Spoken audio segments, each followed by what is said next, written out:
मैं primary teacher बहाली का एक कैंडिडेट आप लोगों के सामने कुछ मुख्य रूप से दो बातों को मैं रखना जा रहा हूं।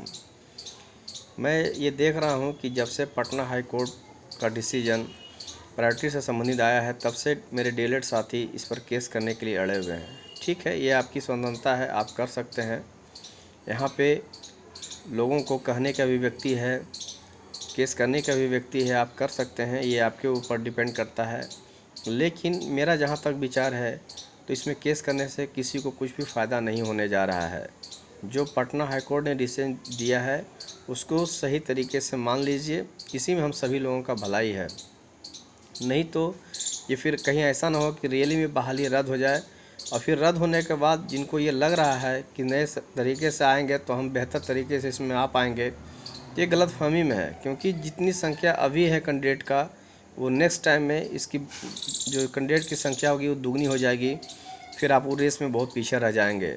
सुनने में ये आ रहा है कि कुछ जो कैंडिडेट हैं जिनका परसेंटेज 60% या 55% है, वो केस करने के लिए चाह रहे हैं ताकि बहाली रद्द हो जाए। तो ये तो समझना होगा उन छात्रों को कि आपका अगर परसेंटेज 55% है या 60% है, तो बहाली रद्द होने के बाद जब नेक्स्ट टाइम अगर आप अप्लाई कीजिएगा तो आपका 60 से 80 नहीं हो जाएगा, आपका 60% ही रहेगा। कहने का मतलब आप बिना मतलब के एक और अलग परेशानी को न्योता दे रहे हैं, क्योंकि अगली बार आपका छात्र की संख्या बढ़ जाएगी और हो सकता है प्रोसेस भी कुछ और टफ हो जाए। इसलिए उस बातों को समझिए और केस मत कीजिए। मेरे हिसाब से दोनों जो हैं बीएड जो छात्र हैं, जो डीएलएड छात्र हैं, वो संयमित रूप से रहें, इसी में हम सबका भलाई है और ये सुचारू रूप से बहाली चले, उसी में सभी का हित भी है। और मेरा एक मानना है कि जो भी स्टूडेंट्स जो रियली में स्टूडेंट हैं, जिन्होंने सही तरीके से पढ़ाई किया है, तो उनको ये समझना चाहिए कि अपना पर्सनल हित के कारण इस बहाली को नहीं फंसाएं। क्योंकि अगर पर्सनली सब अगर देखने लगेगा तो बहुत तरह का मुद्दा आएगा जिस पर आप केस कर सकते हैं। इसलिए दूसरे के हित को भी ध्यान में रखते हुए इस बहाली को खुलवाने का प्रयास कीजिए सभी मिलकर, इसी में हम सभी का भलाई भी है। दूसरी सबसे बड़ी बात यह है कि कोरोना जो आया, ये कहीं न कहीं कुछ बेनिफिट दे गया, कुछ नुकसान दे गया। नुकसान इस मामले में कि कोरोना के कारण हमारा जो ये प्रोसेस था बहुत हद तक डिले हुआ। फ़ायदा इस कारण में हो रहा है कि अगर कोरोना नहीं रहता तो अब तक आपका 2 सीटेट का एग्ज़ाम पास लगभग आ जाता। एक तो जुलाई 2020 का पास कर चुका होता और केस के नाम पर कहीं वो दिसंबर वाला भी अगर 2020 वाला भी अगर आ जाएगा तो वो भी केस कर देगा। जब इतना लंबा खींच लें तो हमको भी मौका दे दीजिए।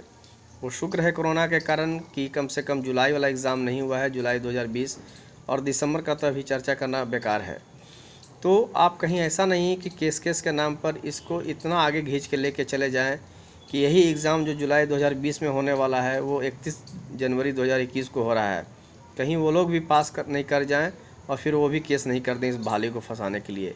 इसलिए बातों को समझिए और इस बहाली को चलने दीजिए, इसी में सभी का भलाई है। मैं बार बार कर रहा हूँ, अदरवाइज़ किसी को कुछ भी नहीं मिलने जा रहा है। अगली बार जो सोच रहे हैं कि नए तरीके से नए उत्साह के साथ आएंगे तो बहुत फ़ायदा होगा, तो ऐसा कुछ नहीं हो रहा। अभी परसेंटेज वाले कम लड़के लोग हैं, नेक्स्ट टाइम वाले और सीबीएसई के स्टूडेंट्स जुटेंगे, उनका परसेंटेज बहुत हाई रहेगा, तो बहुत परेशानी हो जाएगी। उससे अच्छा है इस बहाली को चलने दिया जाए। नेक्स्ट टाइम में आप लोग को जो चाहिए, जो प्रायोरिटी को पहले ही तैयार करके रखिएगा, उसके आधार पर आप मांग कर लीजिएगा।